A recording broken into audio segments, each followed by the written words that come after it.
Hello everyone, welcome back. Welcome to another video lecture which is from ecology.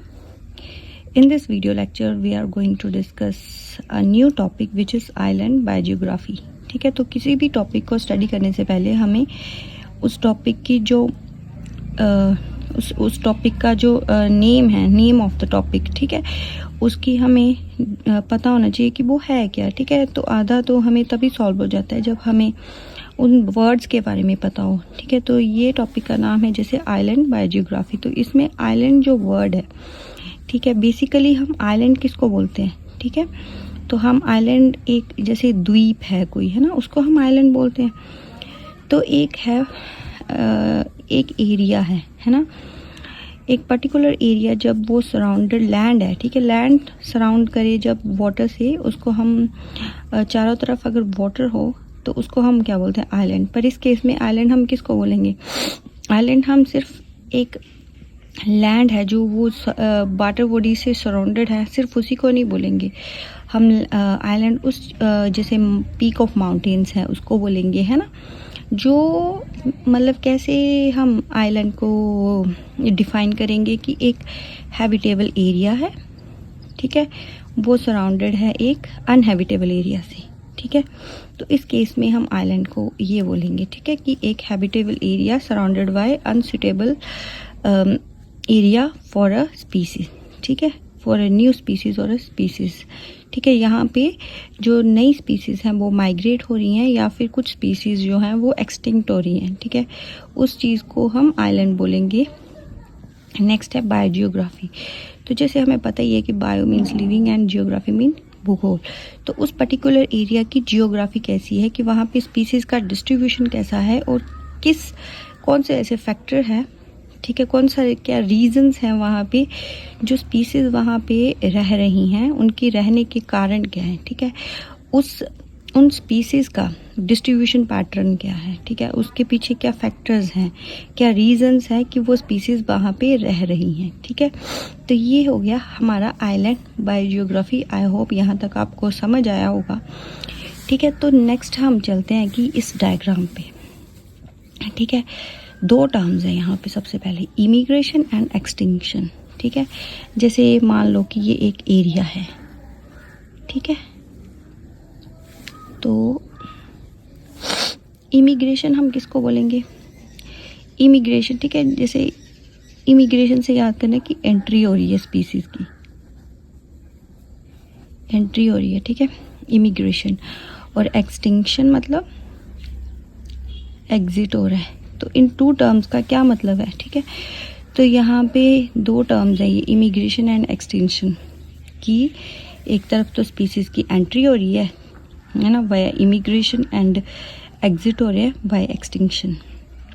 ठीक है, तो क्या होता है कि जब भी कोई भी जैसे ये लैंड मास है ना, तो यहाँ पे एंट्री क्यों होगी स्पीशीज पे, जब यहाँ पे क्राउड नहीं होगी. ठीक है, जब यहाँ पे ये जो एरिया है वो एम्प्टी होगा, है ना, यहाँ पे रिसोर्सेज ज़्यादा होंगे या फूड ज़्यादा होगा, इस केस में होगी एंट्री. ठीक है, अगर एरिया यहाँ पे खाली है ना, कोई भी एरिया है, अब स्पीसीज जो है वो क्राउडेड एरिया में थोड़े ना जाएंगे कि यहाँ पे फूड रिसोर्सेज की कमी हो या अदर रिसोर्सेज की कमी हो, तो स्पीसीज वहाँ पे माइग्रेट नहीं करेंगे. ठीक है, और वहाँ से मोस्टली क्राउडेड एरिया में क्या होता है, एक्सटिंक्शन, रिसोर्सेज की कमी होती है. ठीक है, रिसोर्सेज कम होएंगे तो वहाँ से स्पीशीज़ के एक्सटिंक्ट होने स्टार्ट करेंगे या फिर एमिग्रेशन स्टार्ट होएगी. क्या,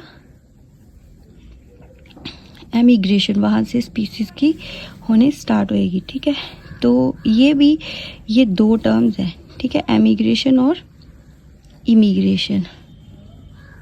तो इससे क्या, इन दो टर्म से क्या हमें सीखने को मिला कि जो एमिग्रेशन है, जब जो लैंड है वहाँ पे रिसोर्सेज की कमी होती है. ठीक है, जब रिसोर्सेज की कमी होगी तो एक्सटिंक्शन होगी कि वहाँ से जो स्पीसीज़ हैं वो भाग जाना स्टार्ट हो जाएंगे उस लैंड मास से. ठीक है, अगर रिसोर्सेज रिच रिसोर्सेज होएगी कोई पर्टिकुलर स्पीस और वो एम्प्टी होएगी, ज़्यादा स्पीसीज़ नहीं होएगी, तो वहाँ पे न्यू स्पीसीज़ की माइग्रेशन होगी. तो वो हो गया कि इमिग्रेशन, है ना. तो ये दो केस आएंगे. ठीक है, entry and exit, that is immigration. जैसे इमिग्रेशन को हम कोलोनाइजेशन भी बोलेंगे. ठीक है, बोल सकते हैं मतलब. ठीक है, और इमिग्रेशन में नए स्पीसीज़ की एंट्री होती है, और एमिग्रेशन में एक्सटिंक्शन, या है ना, जब एमिग्रेशन होती है तो भागना स्टार्ट होते हैं, या फिर एक्सटिंक्शन जब होती है तो क्या होता है, एग्जिस्टिंग स्पीसीज़ है वो विलुप्त होने स्टार्ट हो जाते हैं। ठीक है, तो नेक्स्ट है कि जैसे कि ये डायग्राम है, ठीक है, तो ये एक्स एक्सिस है और ये वाई एक्सिस है। तो वाई एक्सिस पे लिया rate of change of number of species, कि कितने स्पीसीज़ चेंज मीन्स कि कितने स्पीसीज़ एंटर हो रहे हैं और एग्जिट हो रहे हैं, इमिग्रेशन और एक्सटिंक्शन कितनी हो रही है, ठीक है, कैसे हो रही है, और नंबर ऑफ़ स्पीसीज़ कितने, नंबर ऑफ़ स्पीसीज़ का क्या काउंट है अगर इमिग्रेशन और एक्सटिंक्शन या एमिग्रेशन होती है। ठीक है, तो क्या होता है कि अगर नंबर ऑफ़ स्पीसीज़ 0 हैं तो इमिग्रेशन रेट हाई होगा, कोई भी लैंड मास एम्प्टी है तो इमिग्रेशन रेट हाई होगा। ठीक है, और अगर नंबर ऑफ़ स्पीसीज़ इंक्रीज़ हो रहे हैं, ठीक है, तो एक्सटिंक्शन रेट जो है वो इंक्रीज़ होगा, यहाँ वो जो स्पीसीज़ प्रेजेंट है। ठीक है, तो ये जो इमिग्रेशन और एक्सटिंक्शन है, ठीक है, तो वो डिफरेंट फैक्टर्स पे डिपेंड करता है, उनके कुछ फिज़िकल फैक्टर्स होते हैं। ठीक है, तो वो हम आगे पढ़ेंगे वैसे तो। ठीक है, तो अगर एक्सटिंक्शन जब भी ज़्यादा कंपटीशन होगा किसी एरिया पे, है ना, क्राउडेड एरिया होगा, ज़्यादा कंपटीशन होगा, है ना, स्मॉल लैंड मास होगा या डिस्टेंस होगा, ठीक है, तो वहाँ पे एक्सटिंक्शन रेट हाई हो जाएगा। ठीक है, तो जैसे ये पॉइंट है, ठीक है, ये पॉइंट है जो इक्विलिब्रियम सेटअप करता है इमिग्रेंट स्पीसीज़ से और एमिग्रेंट स्पीसीज़ में। ठीक है, कि जितने आ रहे हैं उतने जा रहे हैं। ठीक है, मतलब उनको कांस्टेंट कर देता है। ठीक है, इक्विलिब्रियम ऑफ स्पीसीज़, ठीक है, ये इक्विलिब्रियम पॉइंट है इनका कि कांस्टेंट है। ठीक है, मतलब जितने आ रहे हैं उतने स्पीसीज़ यहाँ से माइग्रेट भी हो रहे हैं। ठीक है, तो नेक्स्ट है कि कौन कौन से फिज़िकल फैक्टर्स पे एमिग्रेशन और एक्सटिंक्शन रेट डिपेंड करता है। तो सबसे पहले है कि साइज़ ऑफ आइलैंड। ठीक है, साइज़ कैसे इफ़ेक्ट करता है रेट ऑफ इमिग्रेशन और एक्सटिंक्शन। ठीक है, तो अगर क्या होगा, जैसे इस साइड हमने इमिग्रेशन लिया और इस साइड हमने एक्सटिंक्शन लिया, तो अगर कोई भी स्मॉल आइलैंड होगा, ठीक है, अगर वहाँ पे नंबर ऑफ़ स्पीसीज़ ज़्यादा हैं स्मॉल आइलैंड पे, ये पिछले जैसा ही है। ठीक है, जैसे पिछले समझाया था कि नंबर ऑफ़ स्पीसीज़ 0 हैं अगर इस आइलैंड पे, स्मॉल आइलैंड, तो यहाँ पे रेट ऑफ इमिग्रेशन क्या होएगा, ज़्यादा। ठीक है, और वो लार्ज आइलैंड है अगर, और है ना, कोई भी स्पीसीज़ वहाँ पे है नहीं अभी, है ना, और वो आइलैंड भी लार्ज है। ठीक है, तो वहाँ पे तो इमिग्रेशन रेट इससे भी हाई होगा क्योंकि वो लार्ज आइलैंड है, और लार्ज आइलैंड पे कंपटीशन कम होगा, रिसोर्सेज ज़्यादा होंगे। ठीक है, तो वहाँ पे इमिग्रेशन रेट क्या होएगा, इंक्रीज़ होगा। ठीक है, तो जो स्मॉल आइलैंड है वहाँ पे एक्सटिंक्शन किस वजह से होगा, कि जब नंबर ऑफ़ स्पीसीज़ इंक्रीज़ होंगे तो वहाँ क्या होएगा, एक्सटिंक्शन। ठीक है, एक्सटिंक्शन होना स्टार्ट हो जाएगा वहाँ पे अगर आइलैंड क्या है, स्मॉल, क्योंकि वहाँ पे रिसोर्सेज की कमी हो जाएगी। ठीक है, वहाँ पे कंपटीशन हो जाएगा डिफरेंट स्पीसीज़ में। ठीक है, और जो जैसे लार्ज आइलैंड है ना, तो वहाँ पे कब एक्सटिंक्शन होना स्टार्ट, मतलब जो स्मॉल आइलैंड है वहाँ पे ज़्यादा एक्सटिंक्शन स्टार्ट हो, क्योंकि एरिया ही उतना अगर है ना कि ज़्यादा एरिया तो है नहीं वहाँ पे स्पीसीज़ को रिजाइड करने के लिए, ना ही उन्हें, मतलब उनके रिसोर्सेज में भी कमी है, और स्मॉल एरिया में फिर कंपटीशन भी ज़्यादा होगा स्पीसीज़ में, तो क्या होएगा कि लार्ज आइलैंड में उतना इफ़ेक्ट नहीं पड़ेगा जितना कि स्मॉल आइलैंड पे पड़ेगा। ठीक है, एक्सटिंक्शन का। उसी हिसाब से जो स्मॉल आइलैंड पे वहाँ पे इमिग्रेशन रेट भी लार्ज आइलैंड से तो कम ही होगा, क्योंकि स्मॉल आइलैंड का जो इमिग्रेशन रेट है ना, वो लार्ज आइलैंड से कम होगा, क्योंकि लार्ज आइलैंड में रिसोर्सेज भी ज़्यादा होंगे, कंपटीशन भी कम होगा as compare to small island. उसी हिसाब से यहाँ एक्सटिंक्शन रेट बताया हुआ है।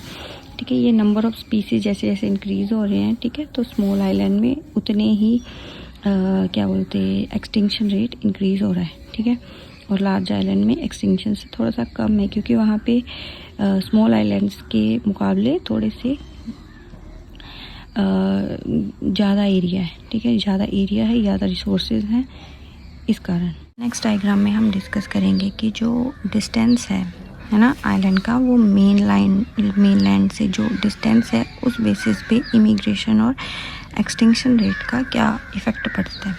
ठीक है, तो यहाँ पे जो फार आइलैंड है, दूर है जो आइलैंड, वहाँ पे इमिग्रेशन रेट कम होगा। ठीक है, तो दूर होगा तो मतलब ज़्यादा वहाँ पे स्पीसीज़ माइग्रेट नहीं करेंगे, ठीक है। जैसे हम लोग हैं वो भी हमें कुछ लेना हो किसी शॉप से, है ना, तो हमारे जो रिसोर्सेज है अगर हम वो नियर बाई शॉप से मिल रहे होंगे तो हम जो दूर होगी शॉप हम वो क्यों प्रेफर करेंगे, ठीक है। तो जो फार आइलैंड है वहाँ पे इमिग्रेशन कम होगी, तो अगर स्पीसीज़ को रिसोर्सेज कहीं पास वाले आइलैंड से मिल रहे होंगे तो वो वहाँ जाना पसंद करेंगे, ठीक है। तो इसी कारण जो नियर आइलैंड है, पास वाला आइलैंड है, वहाँ पे इमिग्रेशन रेट ज़्यादा होगा, ठीक है। और एक्सटिंक्शन रेट के हिसाब से देखें तो क्या है कि जो नियर आइलैंड है ना, वहाँ पे एक्सटिंक्शन रेट लो होगा मेन आइलैंड से जो नियर आइलैंड है ना। क्यों होगा? क्योंकि अगर नियर आइलैंड में ऐसी सिचुएशन, एक्सटिंक्शन वाली सिचुएशन आएगी कि वहाँ पे अगर क्राउडी एरिया हो जाएगा, ठीक है, रिसोर्सेज की भारी कमी हो जाएगी, तो क्या वो जल्दी से माइग्रेट कर सकते हैं मेनलैंड को, ठीक है। और जो फार आइलैंड होगा उन मतलब दूर होगा मेनलैंड से, उन्हें टाइम लगेगा वहाँ से माइग्रेट करने के लिए, तो वो वजह बन सकती है उनके एक्सटिंक्शन की, ठीक है। तो ये है कि मतलब जो डिस्टेंस है वो स्पीसीज़ के इमिग्रेशन और एक्सटिंक्शन को इफ़ेक्ट कर रही है इस कारण, ठीक है, कि जो मेनलैंड है, ठीक है, वो नियर माइग्रेशन जो है, इमिग्रेशन जो है ना, न्यू स्पीसीज़ की इमिग्रेशन जो है वो नियर आइलैंड पे ज़्यादा देखने को मिलती है। न्यू स्पीसीज़ जो है वो नियर आइलैंड पे ज़्यादा मिलेंगे as compare to far island, ठीक है। तो क्या है कि जो इक्विलिब्रियम ऑफ स्पीसीज़ है वो नियर आइलैंड में ज़्यादा होगा as compare to far island.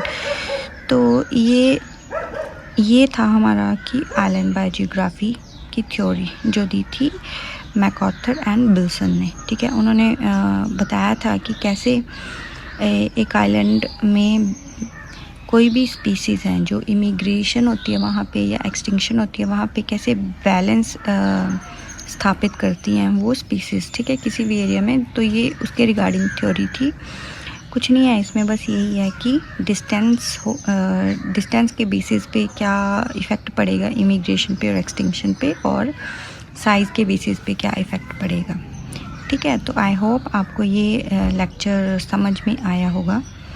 Thank you.